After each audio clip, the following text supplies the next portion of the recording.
Sel merupakan unit struktural dan fungsional terkecil penyusun makhluk hidup. Sel berasal dari bahasa Yunani yaitu cellula atau cella yang berarti ruang kosong. Sel prokariotik merupakan sel yang tidak memiliki nukleus atau membran inti sel yang memisahkan materi genetik atau DNA di inti sel dengan bagian sel lainnya. DNA atau materi genetik pada sel prokariotik tampak terkonsentrasi pada suatu tempat yang disebut nukleoid. Berikut adalah contoh gambar sel prokariotik. Yang pertama ada dinding sel. Dinding sel merupakan bagian terluar dari sebuah sel, fungsinya yaitu memberi bentuk sel yang tetap dan juga sebagai pelindung. Kemudian membran plasma. Membran plasma berfungsi sebagai pelindung molekul serta terhadap lingkungan sekitar dan mengatur transportasi air serta zat-zat terlarut dari luar dan ke dalam sel.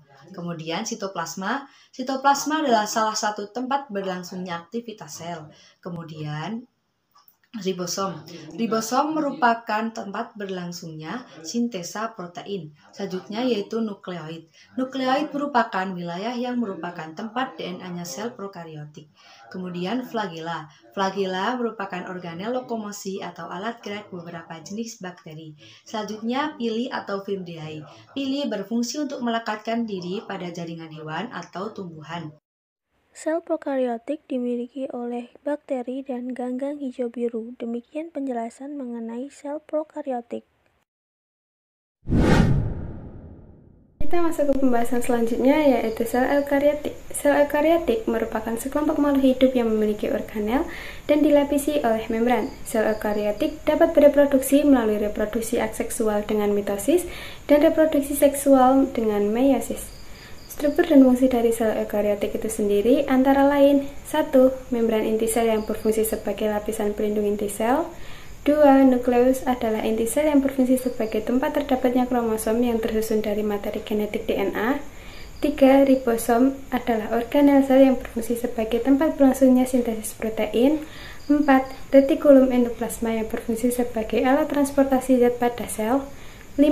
Mitokondria yang berfungsi untuk menghasilkan energi. 6. Badan Golgi yang berfungsi untuk membentuk lisosom dan lipoprotein. 7. Lisosom yang berfungsi sebagai sistem pencernaan untuk sel. Lalu ada sentriol yang berfungsi sebagai tempat pembelahan sel. Dan adapun ciri-ciri sel eukariotik yang membedakan dengan sel prokariotik antara lain adalah 1.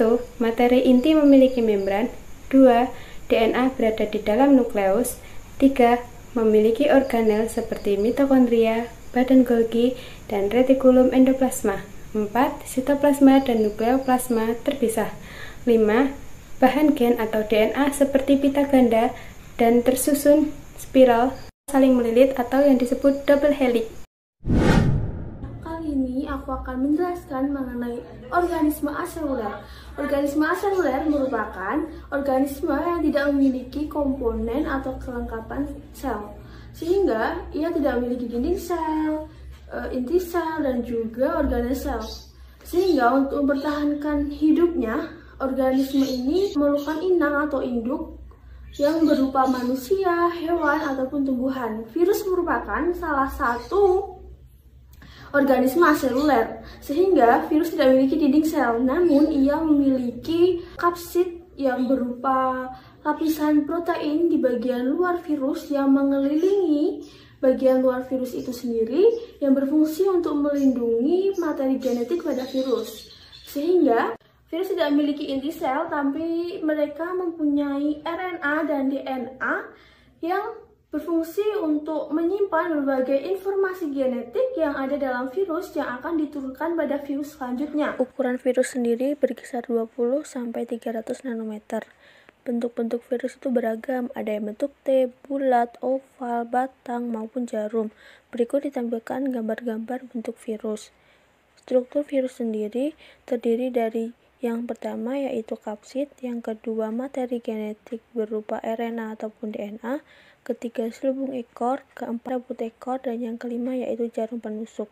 Dari virus ada dua, yaitu siklus litik dan siklus lisogenik.